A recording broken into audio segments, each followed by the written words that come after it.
Hi, I'm Kate Bowler, and this is Everything Happens.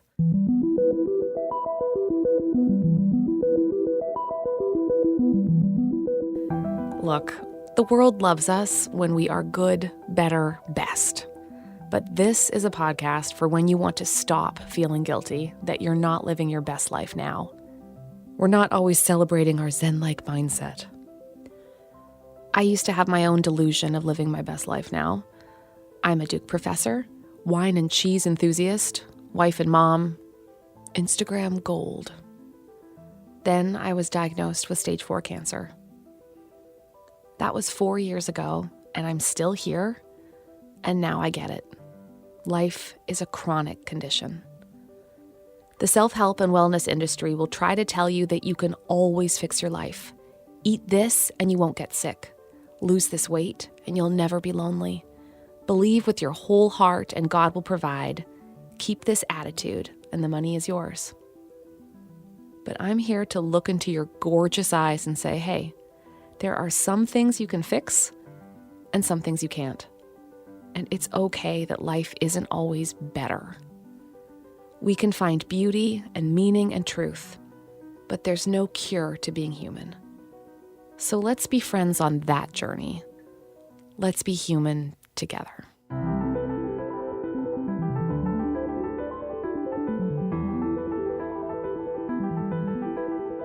Today's episode is for those of us who feel compelled to take on the world's problems. There is a certain type of person who decides they want to be brave. That can't just be everybody, I get, because you might feel overwhelmed or you're sandwiched between caring for an aging parent and a growing child, or maybe you're stretched too thin with worries of your own that keep you up at night. But there are certain people who decide to make other people's pain their own, who see inequality and injustice and suffering, and they move toward it. We love to feature stories like this, and here's one from my new friend, Gary. Gary Haugen grew up in Sacramento, went to Harvard, and attended the University of Chicago Law School, where he became a human rights lawyer, aka a superhero for justice. He is the founder and CEO of the human rights agency International Justice Mission, where he works to eradicate human trafficking around the world. Gary, I'm so glad you're here with me today. Thanks for having me. Your first job was at the Department of Justice working in civil rights. Right. And then in 1994, you were sent to Rwanda on an assignment. Right. So for anyone who might not know, what was happening when you arrived? Yeah, so this was just a few weeks after the end of the Rwandan genocide. About 800,000 people had been murdered in about 8 weeks' time. Oh. The UN collects people from various governments around the world and puts together a team. And so I was collected. My government, the U.S. Department of Justice, donated me to the UN. So I'm sent to Rwanda. Take military transport from Nairobi into Kigali, the capital of Rwanda, and I'm loaded into a van, and I realize, we haven't gone through customs or immigration because this isn't a post-conflict situation. There is no customs and immigration at the airport because there really is no functioning government in the country. And then I'm given a list of 100 different mass graves and massacre sites to go and collect the physical evidence and try to identify survivors and get their testimony as to what transpired. And out of that, to try to gather evidence that could be turned over to an international tribunal to try to bring the leaders of the genocide to justice. So honestly, it was setting up these mobile teams that would go from churches and stadiums and schools where hundreds of thousands of people had been murdered. And in some situations, all the bodies were all just laying in the cathedral, thousands of them, or it would be a mass grave where there might be 15, 20,000 people who'd been murdered. In those situations, you would just use a backhoe to unearth, to estimate what the dimensions were of it. And then the harder part was actually interviewing survivors, and especially kids who had maybe even lay amongst the dead for a period of time and then eventually make their way out. So we're doing this horrific, unspeakably, literally indescribably horrible task of sorting through the carnage of genocide. Quantifying suffering. Correct. With precision that most people just, they make their minds go blank at that moment. Yeah, you would walk through one of these situations, you just pick up the skull and identify whether it was a male or female and whether it was a machete or blunt trauma. It was one or the other, and just have somebody ticking off the numbers behind you. So woman, machete, man, machete, child, blunt trauma. Because all of the killing was done with machetes and farm implements. Yeah. Yeah, so terrible, horrible experience. We talk a lot about befores and afters in this little community and the things that change us forever that we can't unknow. And it sounds like that was an especially galvanizing moment for you. What was reentry after that? What was that like for you after witnessing so much pain? Yeah. When I re-entered back to the United States, first of all, it's just the swiftness of which by jet aircraft you move from genocide to a happy suburb in Washington, D.C., where my wife and now happy kids are. And that's just a really weird juxtaposition. But the thing that moved me so much, I think, on the longer arc of my own story was to see the very, very special problem of violence in the lives of the world's poor. That Rwanda was a very poor country, and it had been sort of recipients of a tremendous amount of aid for food security and education and health and so on and so forth. And what I saw is the way when the men with the machetes show up, just none of that does any good. Yeah. And it began to especially create in my own thinking this thought of why isn't there a more robust way for actually protecting the poor from violence? Because the world is responding to hunger and to bad sanitation and lack of education, but how are we helping to protect the poor from violence? And especially came from a faith tradition that was very engaged in caring for the poor in the developing world, but there was nobody focused on addressing the problem of violence. And I came back and started to feel like I want to see what it looks like to dive into that. Mm-hmm. Mm-hmm. And you have a special name for that. I'm just looking at your book right now, which I loved. Yeah. But you began to think of that in a particular way of like, why is there no barrier between the poorest of the poor and then the incredible resourcing we might have to like bring food or water, et cetera. But then there's such a thin partition between them and the everyday violence they experience. Yeah. So we call it the locust effect. It comes really, if you've read the Little House on the Prairie stories. Person from Manitoba Prairies. Did we have anything else? No, we had Little House on the Prairie. Well, there's the story when the family has just been working so hard to get out of debt and to get on their feet economically. And of course, they do that by year, moving their farm along. And then just one day, the locusts descend. And they just devour and eat everything and destroy all of that hard work and effort. And this is what happens for the common poor, especially in the developing world, is they're working super, super hard and trying to do all the right things to get out of poverty, and then violence strikes. And what does that look like?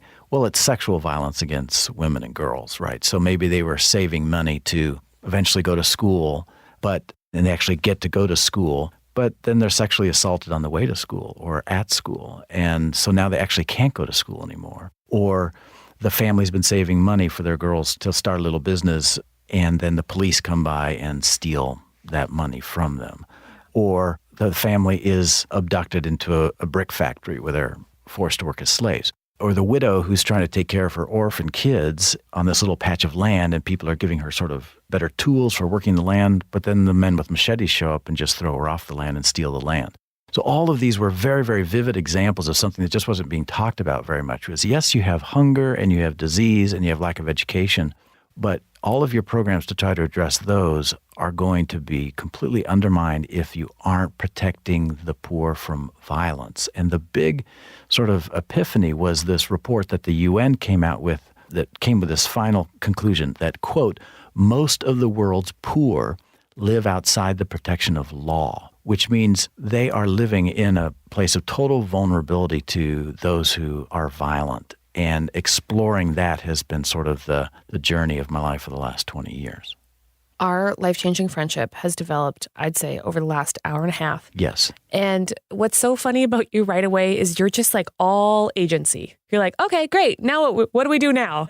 So you came home and very quickly you just decided something new was going to be made. What did you make? Yeah. Well, with some friends, put together this thing called International Justice Mission. And I quit my job on a Friday at the Department of Justice, and I got myself elected to my little club, which I called International Justice Mission, on a Saturday, and then got to go work for the organization that didn't exist on Monday.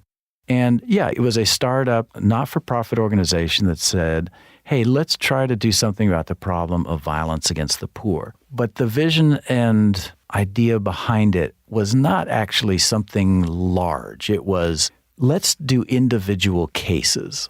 And we may not be able to solve any of these problems on a huge scale, but if that child has been abducted into a brothel where she's being serially raped, I can probably not end all of sex trafficking in the world, but can we not get her out? Or that family that's been sold into the rock quarry where they're now working for 15 years breaking rocks.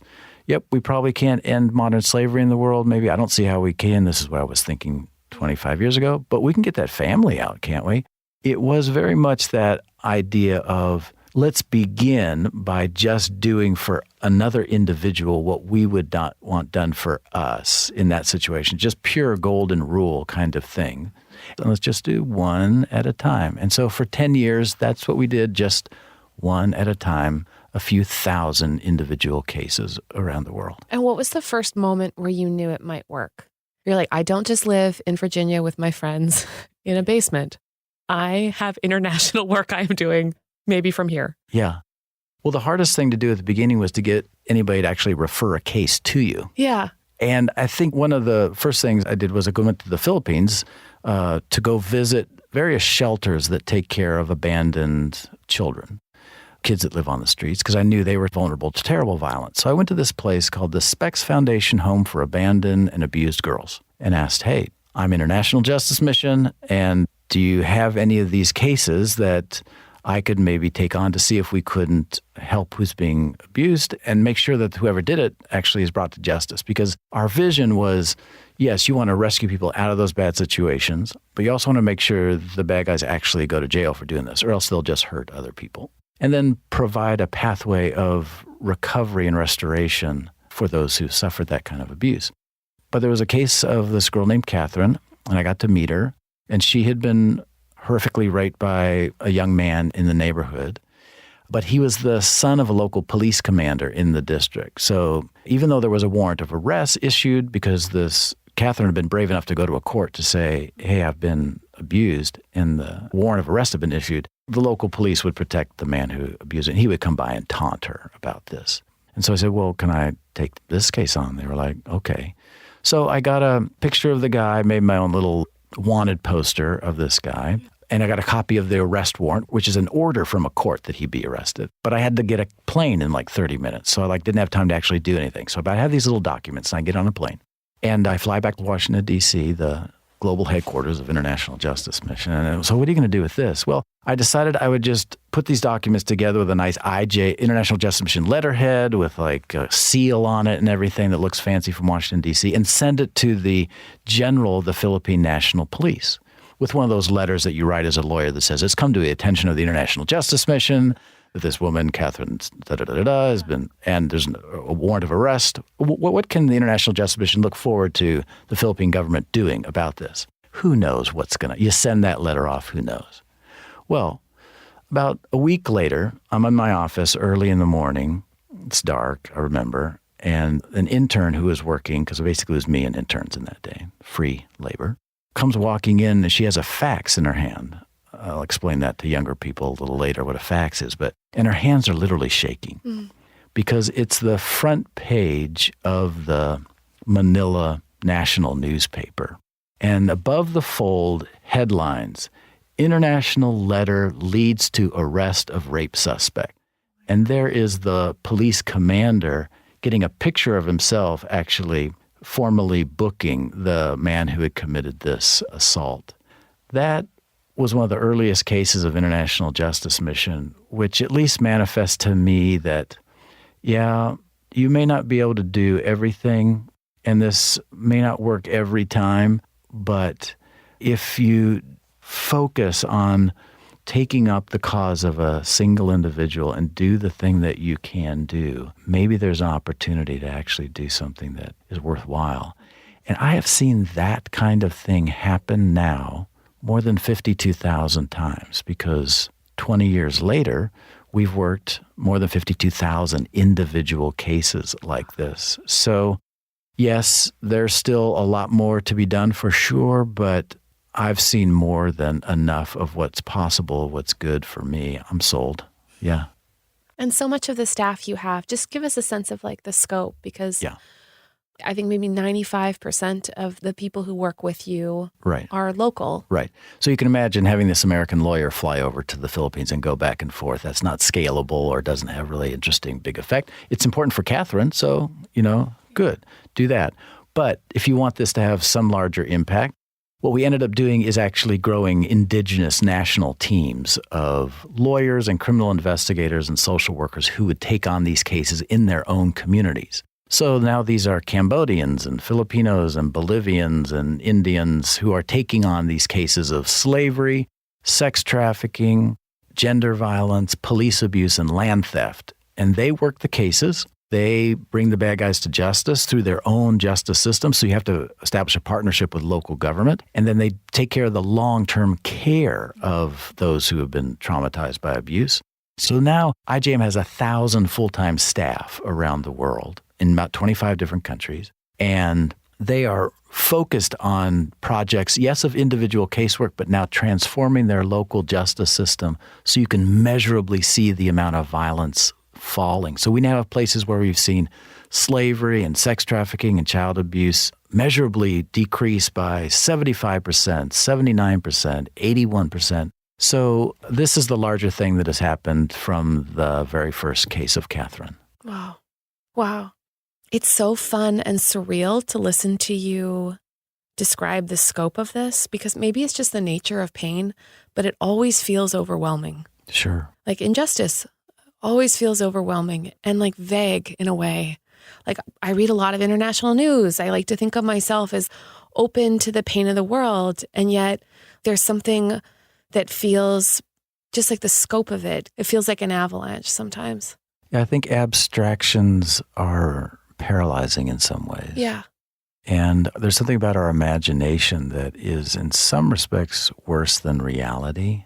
Yes. Yeah.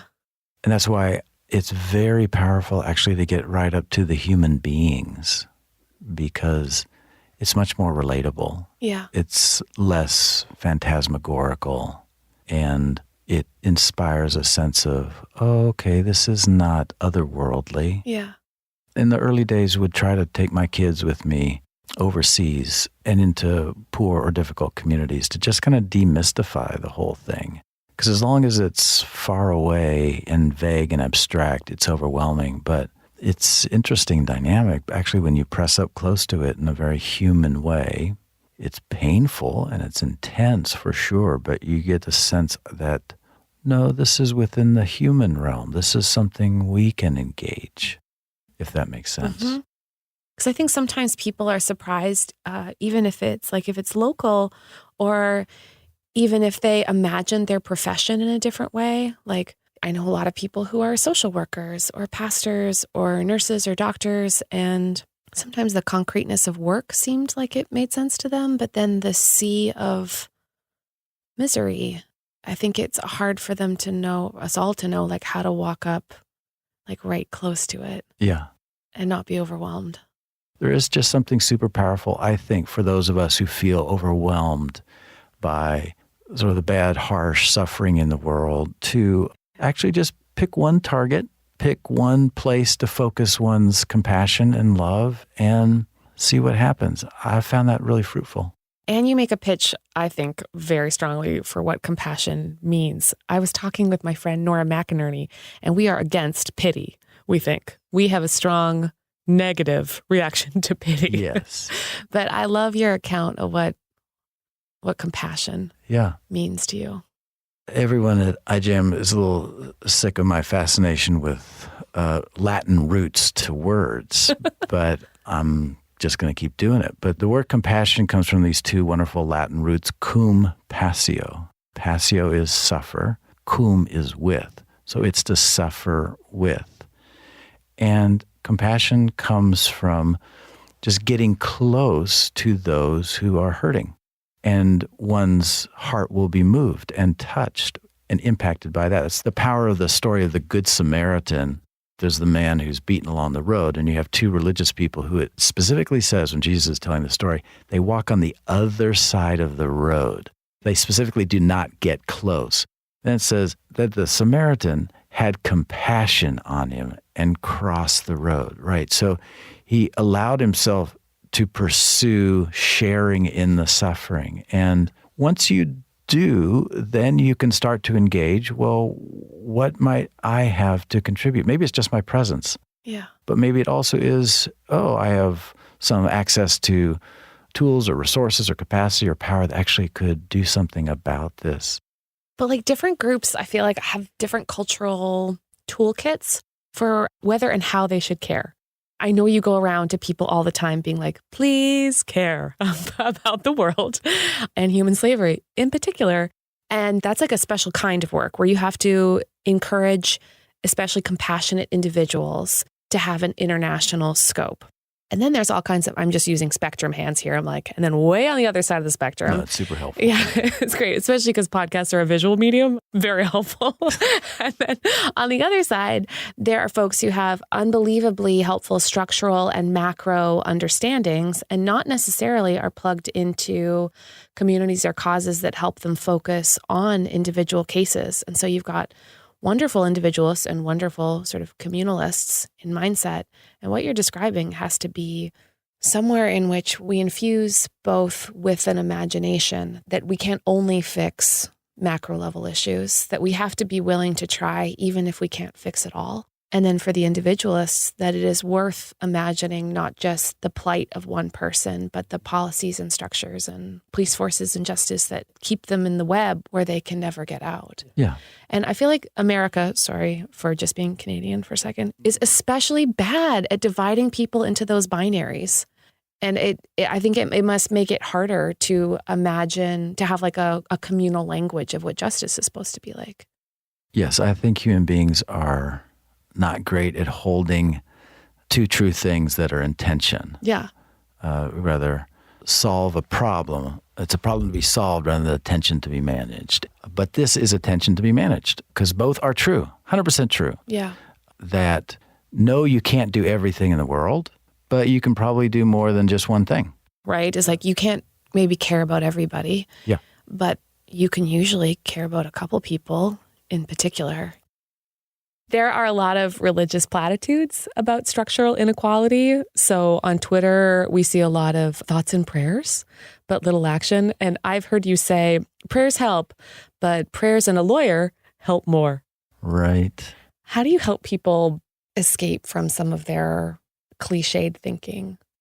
I think it's recovering a hope that something tangibly good and worthy is actually possible, while at the same time trying to free people from the limitations of their own fears. Because I think in some ways the thoughts and prayers is a ejection button to keep thinking about it. Yeah. I'll just push this. Thoughts and prayers. I want to push a button because to just hear this terrible thing and not push a button would feel like badly. So I'll push the thoughts and prayers button, like bing, and also sort of volley it to the God of the universe to like straighten out. Yeah.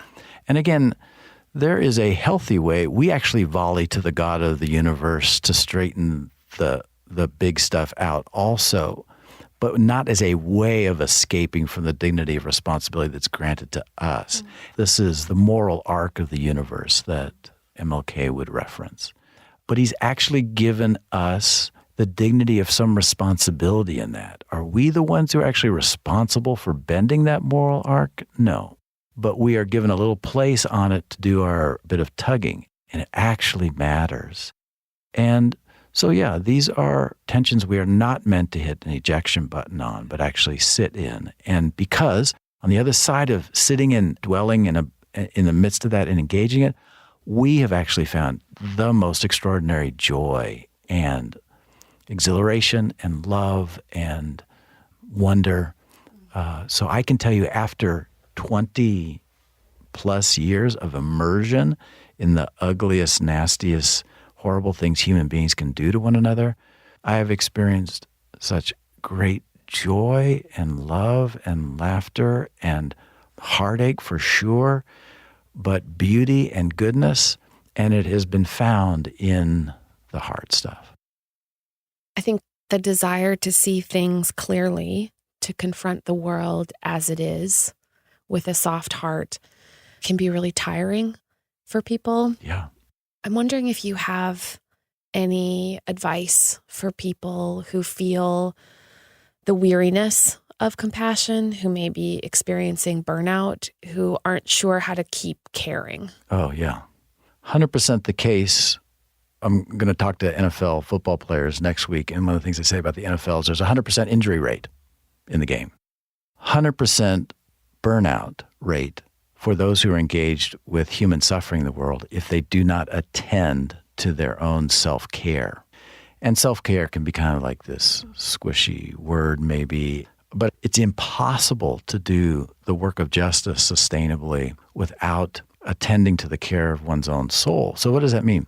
A couple of things. Joy is the oxygen for doing hard things in the world. Yeah.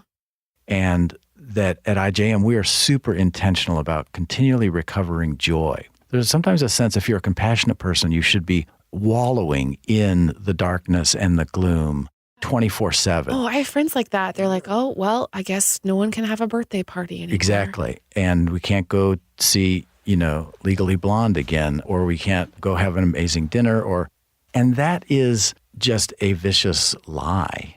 And it's a way to go to sure burnout. And so it actually, for us, is a discipline of coming back up for air. Yeah. And we refer to it as oxygen. That joy is the oxygen of doing hard things, especially joy is the oxygen for doing the work of justice.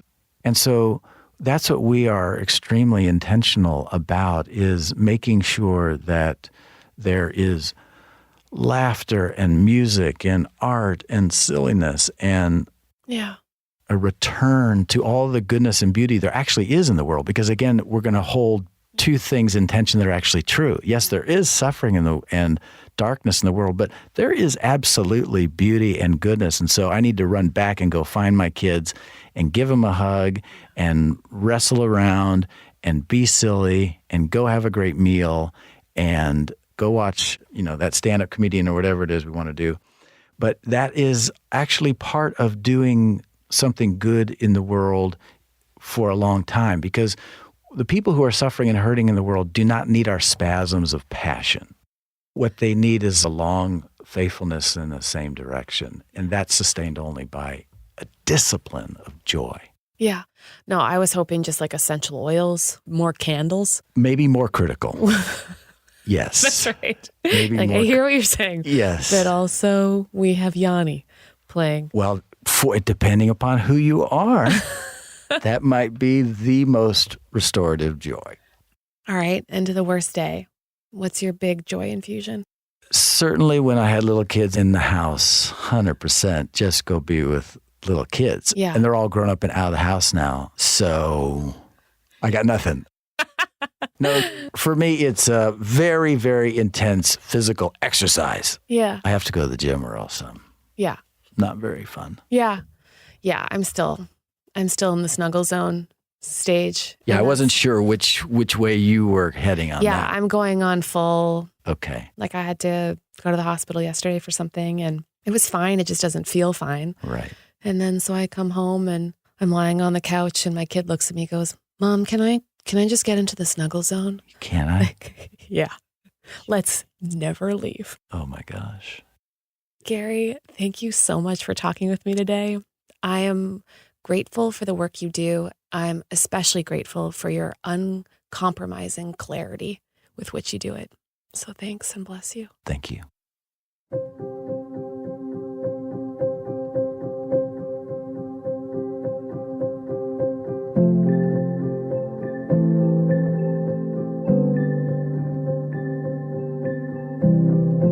I loved it when Gary said, joy is oxygen. Because man, when you work in jobs where compassion is the work, when you're a doctor or a pastor or a nurse or a social worker or a teacher, sometimes it can feel like you carry the weight of the world on your shoulders. You might wake up tired and go to bed tired. You feel as though you can't possibly fix every problem that comes your way because it's simply too much. We all need the reminder that joy is the way forward, that there's still room for laughter and beauty and joy, even in the hardest, darkest places. It is the only way to continue to do this hard, important work. So, what is a moment when you feel the most levity? When it feels like you're taking a big, deep breath of fresh air? When joy comes naturally? Double down on that. Get in the snuggle zone with your kid.